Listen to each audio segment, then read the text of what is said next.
Hello everyone. आप सब कैसे हैं? मैं उम्मीद करता हूं कि बहुत अच्छे हैं होंगे और अपनी पढ़ाई को बहुत अच्छे से कर रहे होंगे। मैं आकाश कुमार बढ़ाना आईसीटी वर्चुअल क्लासरूम में आपका बहुत बहुत स्वागत करता हूं मेरे प्यारे बच्चों। जैसे आपको पता है मेरे प्यारे बच्चों, बेसिकली हमारी आपका 12th क्लास है। 12th क्लास में हम लोग पॉलिटिकल साइंस देख रहे हैं। चैप्टर नंबर 2, दो ध्रुवीयता का अंत। आपको पता है दो ही महाशक्ति हैं। जिन दो महाशक्ति हम लोग शक्तियों के बारे में पढ़ रहे थे, उन महाशक्तियों में कैसे ध्रुवीयता का अंत हुआ हम उसको देख रहे हैं। एक महाशक्ति थी अमेरिका और दूसरी थी आपका रूस। ये कैसी है? ये पूंजीवादी अर्थव्यवस्था है। ये पूंजीवाद को पसंद करते हैं और ये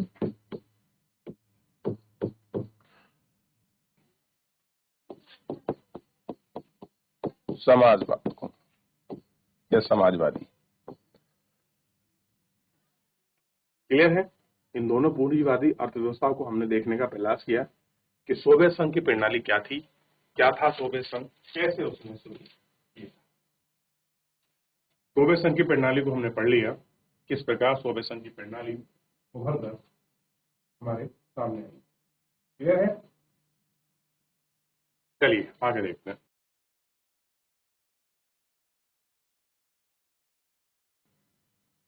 पूरा सोवियत संघ का विघटन कैसे हुआ, कैसे चीजें हुई, इतना हम लोग देख चुके थे।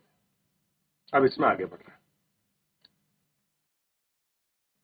सोवियत संघ में जनता के लिए एक तबके की सोच यह थी कि गोवरचे सबसे ज्यादा तेज गति से कदम उठाना चाहते थे। ये उनकी कार्य पद्धति को धीरज खो बैठे और आखिरी निशाने पर लोगों ने एक जगह सोचा जो उन्हें नहीं हुआ। यह संभव है कि उन्हें बहुत धीमी गति से फायदा हुआ। जनता का बाद हिस्सा खड़ा किया कम्युनिस्ट पार्टी के सदस्य, और वे लोगों को सोवियत व्यवस्था के फायदे की ठीक से विपरीत थे। इनका कहना था कि हमारी सत्ता और विशेषाधिकार अब कम हो रहे हैं। गोवर्च बहुत जल्दबाजी दिखा रहा था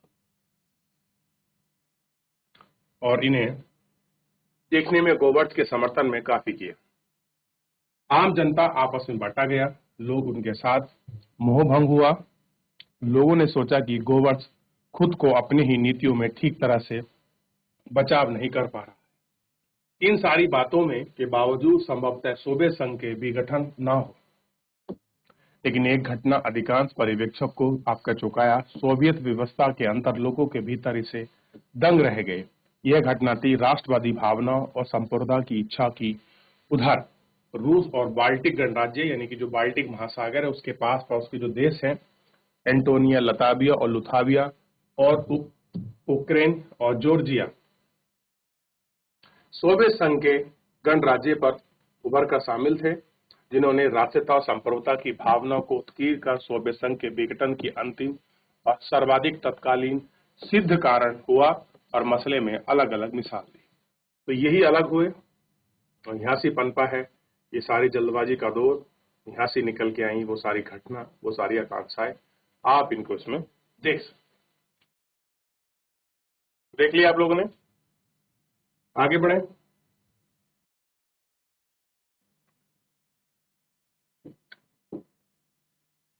एक विचार यह था कि राष्ट्रीयता की भावना तड़प सोवियत संघ के समूचे इतिहास को कहीं ना कहीं जारी रखे, चाहे सुधार हो या ना हो।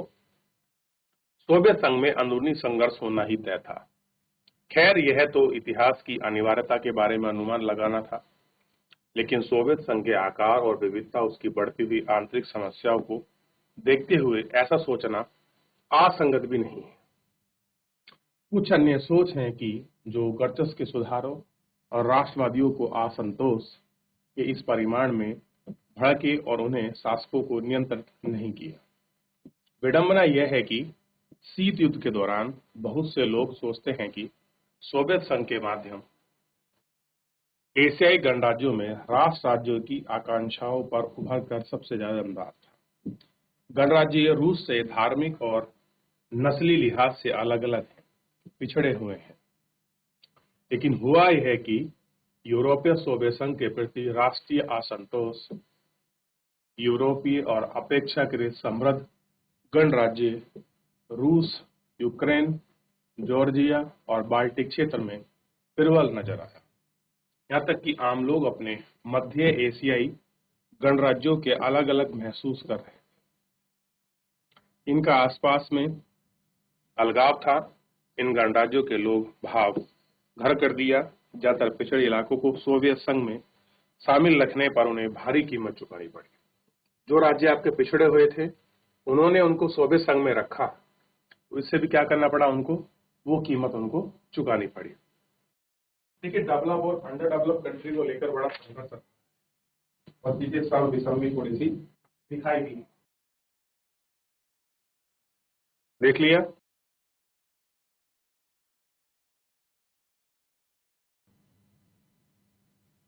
विघटन की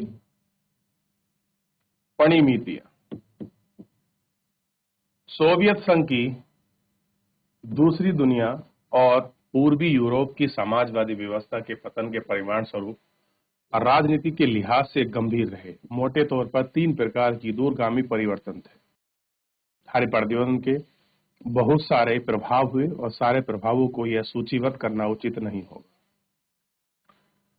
अव्वल तो दूसरी दुनिया के पतन का एक परिणाम शीत युद्ध के दौरान संघर्ष की समाप्ति है। समाजवादी प्रणाली और पूंजीवादी प्रणाली में पिछड़ावा है, यह नहीं है कि विचारात्मक विवाद पर कोई मुद्दा नहीं रहा। शीत युद्ध के समय विवाद के गुटों में सेनाओं को उलझाया गया, हथियार तेजी से होड़ शुरू हुई, परमाणु हथियारों के वर्चस्व को बढ़ा दिया गया, विश्व में सैन्य गुटों का बंटवारा था। शीत युद्ध समाप्त होने से हथियार की होड़ समाप्त हो गई और एक नई शांति की संभावना का जन्म हुआ। क्या हुआ? नई शांति की जो संभावना है उसका आपका जन्म हो गया। दूसरा यह है कि विश्व राजनीति में शक्ति संबंध बदल गए और इस कारण पर विचार और क्षमताओं की अपेक्षाकृत प्रभाव में बदलाव आया। शीत युद्ध के अंत के समय में केवल 2 संभावनाएं थीं कि बची हुई महाशक्तियों को दबाव होगा, ध्रुवीय विश्व बनेगा और यहाँ कोई देश और अलग अलग समूह अंतर्राष्ट्रीय व्यवस्थाओं में मोहरे बनकर उभरेंगे और इस तरह बहुध्रुवीय विश्व बनेगा। यह एक देश को बोलबाला नहीं होगा। अमेरिका केवल महाशक्ति बन बैठी है। अमेरिका की ताकत और प्रतिष्ठा की सहापनपने और पूंजीवादी अर्थव्यवस्थाओं के अंतर्राष्ट्रीय स्तर पर प्रभावशाली अर्थव्यवस्था विश्व बैंक और अंतर्राष्ट्रीय मुद्रा कोष जैसी संस्थाएं देशी ताकतों के सलाहकार बनी, क्योंकि इन देशों में पूंजीवाद की ओर कदम बढ़ाया, संस्थाओं पर कर्ज लिया गया, राजनीतिक रूप से उदारवादी लोकतंत्र की सूत्रबद्ध करने और श्रेष्ठ धारणा के रूप में उभरा।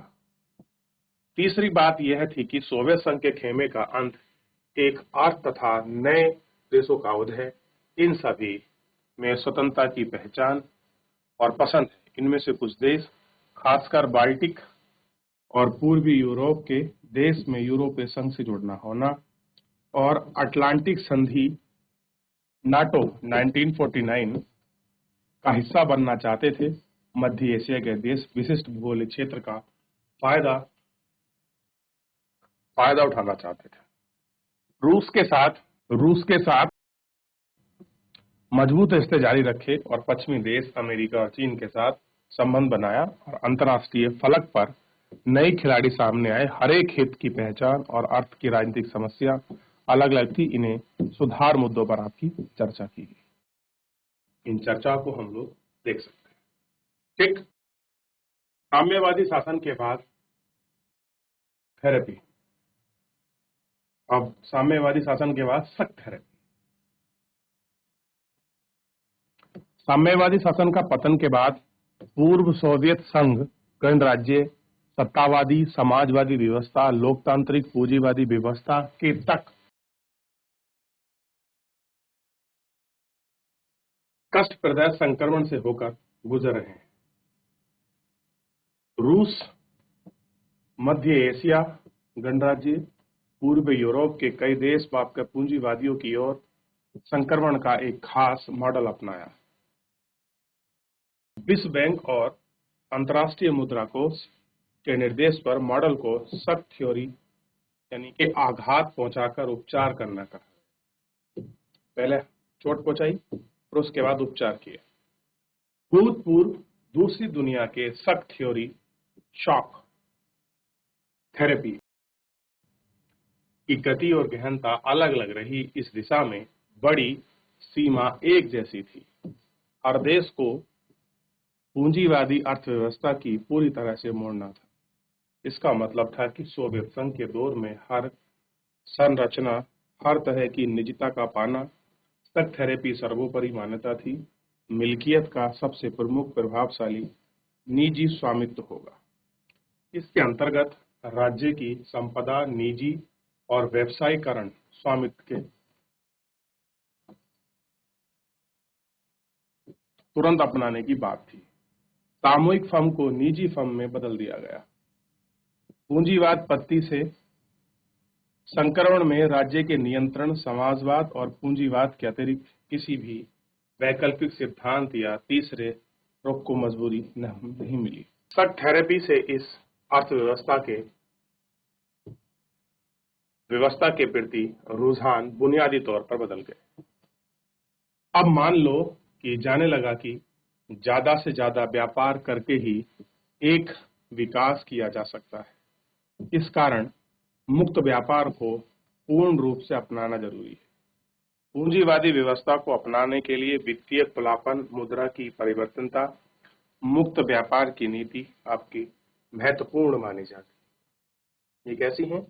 ये सारी नीतियां ये आपका अच्छी मानी जाती है। तो ये आई थी शॉक थ्योरी। क्लियर है? देख लिया?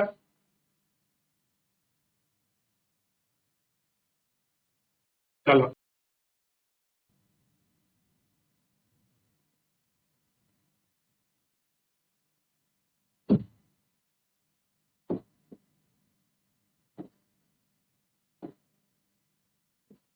इन अर्थव्यवस्थाओं के भारी व्यवस्थाओं के प्रति रुझान बुनियादी तौर पर बदल गया।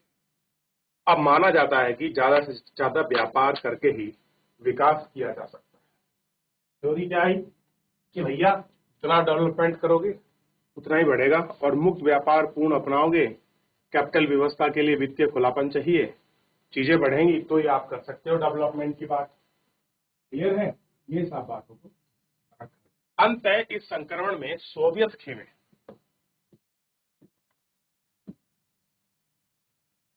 देशों के बीच मौजूदा व्यापारिक गठबंधन को समाप्त कर दिया गया।